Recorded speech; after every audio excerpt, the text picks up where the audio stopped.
you felt about watching the fight the other night between Taylor and Ramirez. Your name has come up as a possibility for either or both, along with many, many other fighters who you get linked with.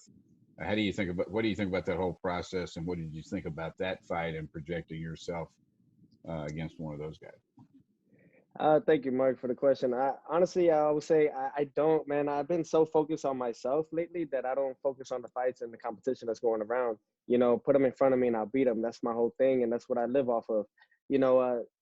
Josh Taylor did what he had to do. It was a great fight, great event. Top rank and everything that they did. And kudos to them. The whole thing now is all about making those type of fights happen, and hopefully these guys are willing to step up. It's at the end of the day, I don't. 16 fights in, I never said no to not one fight that was given to me.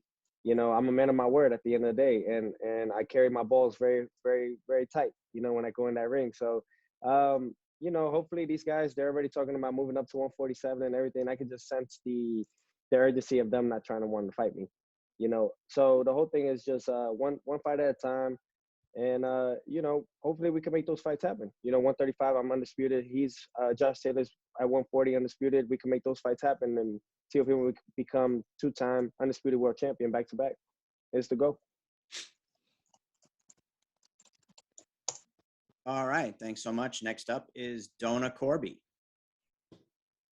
Teofimo, just to follow up on that, of course, your name was almost mentioned as much as Ramirez or Taylor's over the weekend in terms of with regards to that fight. Do you think 2021 is a realistic timeline for when that mega fight could happen? And would you be willing to perhaps, I know he has talked about doing a gigantic stadium event in Edinburgh, doing it at Edinburgh Castle or at Easter Road. Would you be willing to come to the UK to take on Josh Taylor?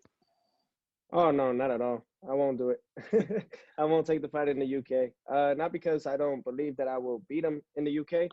It's just the fact that I could just see how much of the animosity or just the way that folks are carrying that I'm not undisputed at 35. So I could just see the favoritism out there. That fight will be somewhere over here. And at the end of the day, man, I'm slowly becoming a cash cow in the division. These guys can make a better paycheck fighting me where I choose at the end of it.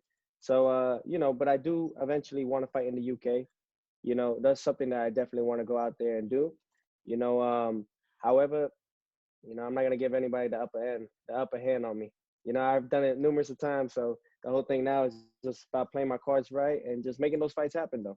When you watch that fight, there was some controversy about the way Taylor's second knockdown came about in the break, and also whether the referee gave Ramirez too much time to get his head back in order. Taylor thought the fight should have ended there. As a boxer, when you saw that, what did you think? Protect yourself at all times, even when you're in the clinches. Those are the things that you got to work on. Anything can happen. One punch could change a fight, and that's exactly what happened. You can't just expect the ref to help you in those situations. We've seen it with Floyd and Victor Ortiz. We've seen those things happen where you just got to protect yourself at all times, man. And it was a sneaky shot from Taylor, and I'm sure they worked on it. They worked on those clinches in the inside, so they had a game plan when that came about. Hey, and all you can do from that point on is just you take that in and just realize that, hey, man, anything can happen. Just protect yourself at all times.